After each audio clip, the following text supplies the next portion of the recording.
کچے کے علاقے میں ڈاکوں کے خلاف 18 روز سے گرینڈ آپریشن جاری ہے۔ اس کے علاوہ آپ کو بتائیں کہ ڈاکوں کے خلاف آپریشن کب تک جاری رہے گا اور اب تک پولیس کو کتنی کامیابی ملی ہے، اسی پر بات کریں گے۔ ہمارے ساتھ موجود ہیں آئی جی پنجاب ڈاکٹر عثمان انور۔ عثمان صاحب، کہیے گا کہ پولیس نے کچے پر پکا ہاتھ ڈالا ہے، اب تک اس آپریشن سے پولیس کو کیا کامیابیاں حاصل ہوئی ہیں؟ سب سے پہلے تو میجر نیشنل میڈیا چینل پہ پولیس کا پوائنٹ آف ویو لینے کا شکریہ۔ جیسا کہ آپ نے کہا کہ یہ پکا ہاتھ ڈالا ہے، تو بالکل we had the surprise element with us. ہم نے انٹیلیجنس بیسڈ آپریشن شروع کیے ہیں اور الحمدللہ اس کی وجہ سے ہمیں کافی کامیابیاں ہو رہی ہیں۔ اب آپ دیکھیے کہ یہ ہم نے جن علاقوں پہ جا کے کلیئر کرا کے اپنی چوکیاں اسٹیبلش کی ہیں، وہاں پہ کچھ سال پہلے کے آپریشن میں پولیس کی شہادتیں ہوئی تھیں، اور الحمدللہ ہمارے پاس جو علاقے کلیئر ہو رہے ہیں اس کی ہم آپ کو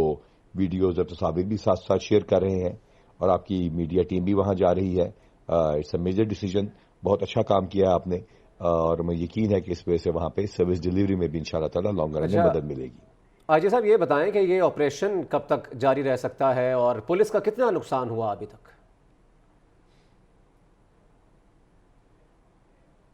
جہاں تک نقصان کا تعلق ہے تو اللہ تعالیٰ سے ہمارا کوئی نقصان نہیں ہے۔ سرپرائز کا ایلیمنٹ جیسے میں نے بتایا ہمارے ہاتھ میں ہے۔ ہم نفری کے کسی ایک جگہ پہ گیدر کرتے ہیں،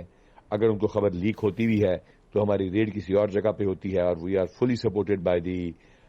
logistic support of the military leadership, اور ہمیں الحمدللہ ان کی طرف سے مکمل ٹریننگ اور ایکوپمنٹ کی فیسلٹیز حاصل ہیں، تو لہٰذا الحمدللہ کوئی ہمارا نقصان نہیں ہے، اور انشاءاللہ تعالیٰ ان جگہوں کو بھی کلیئر کرایا ہے جہاں پہ پولیس کی شہادتیں ہوئی تھیں۔ اچھا عثمان صاحب، آپ نہیں سمجھتے اگر بہتر منصوبہ بندی کی جاتی تو یہ آپریشن جلد مکمل ہو چکا ہوتا؟ کیا کوئی سیاسی حکمت عملی آڑے آ رہی ہے؟ کہیے گا۔ سب سے پہلے تو نیشنل سیکیورٹی کونسل کا فیصلہ ہے، ملک کی ٹاپ موسٹ پولیٹیکل لیڈرشپ اور جو ہماری عسکری قیادت ہے اس کا یہ فیصلہ ہے، جو کیئر ٹیکر سیٹ اپ ہے اس کی مکمل سپورٹ حاصل ہے، تو مقامی سیاستدان جو ہیں وہ کوئی آبسٹرکٹ نہیں کر رہے، بلکہ یقین کیجئے کہ جتنے سیاستدان ہیں ان سے جب رابطہ ہوتا ہے، جو سابقہ ایم پی ایز ہیں، موجودہ ایم این ایز ہیں، ان کا یہی مطالبہ ہوتا ہے کہ اس آپریشن کو تیز کیا جائے، لیکن ہم نے اس کو بڑا اسپیسیفک انٹیلیجنس بیسڈ رکھا ہے، اور ہم نے پورے علاقے کو گھیر کے کام کر رہے ہیں۔ قطعاً کوئی ایسی بات نہیں ہے، نہ مقامی طور پہ نہ میرے لیول پہ، تو بلکہ ان کا جو پریشر اگر آپ سمجھیں وہ یہ ہے کہ اس کو سپیڈ اپ کیا جائے، مکمل کیا جائے اور سسٹینیبل رکھا جائے، which is a positive pressure. Plus the prime minister and the interior minister, وہ تو دونوں جو ہیں، بوتھ آف دم، یہ بالکل مکمل طور پہ اس علاقے کو جانتے سمجھتے اور اس کی امپورٹنس سے واقف ہیں، تو اس وجہ سے اگر کوئی پریشر ہے وہ کامیابی کے لیے ہے، اس کے علاوہ کوئی۔ جو ہماری پلاننگ ہے وہ میں نے آپ کو بڑا کلیئر بتایا کہ اس کی پلاننگ تو پچھلے سپٹمبر میں شروع ہوئی، جس کی وجہ لاجسٹکس کا بندوبست کیا گیا۔ ہم نے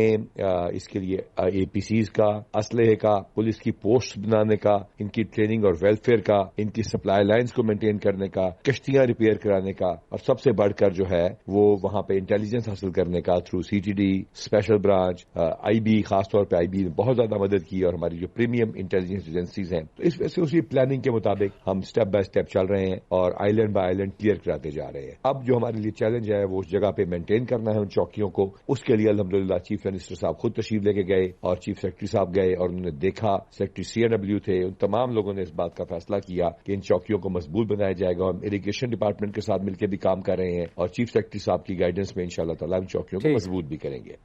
ٹھیک، آئی جی عثمان انور گفتگو کر رہے تھے، آپ کا بہت شکریہ۔ تو یہ گفتگو آپ نے ملاحظہ کی، اور نیشنل سیکیورٹی کونسل میں یہ فیصلہ کیا گیا، حوالے سے تو ہائر اتھارٹی نے اب یہ فیصلہ کیا ہے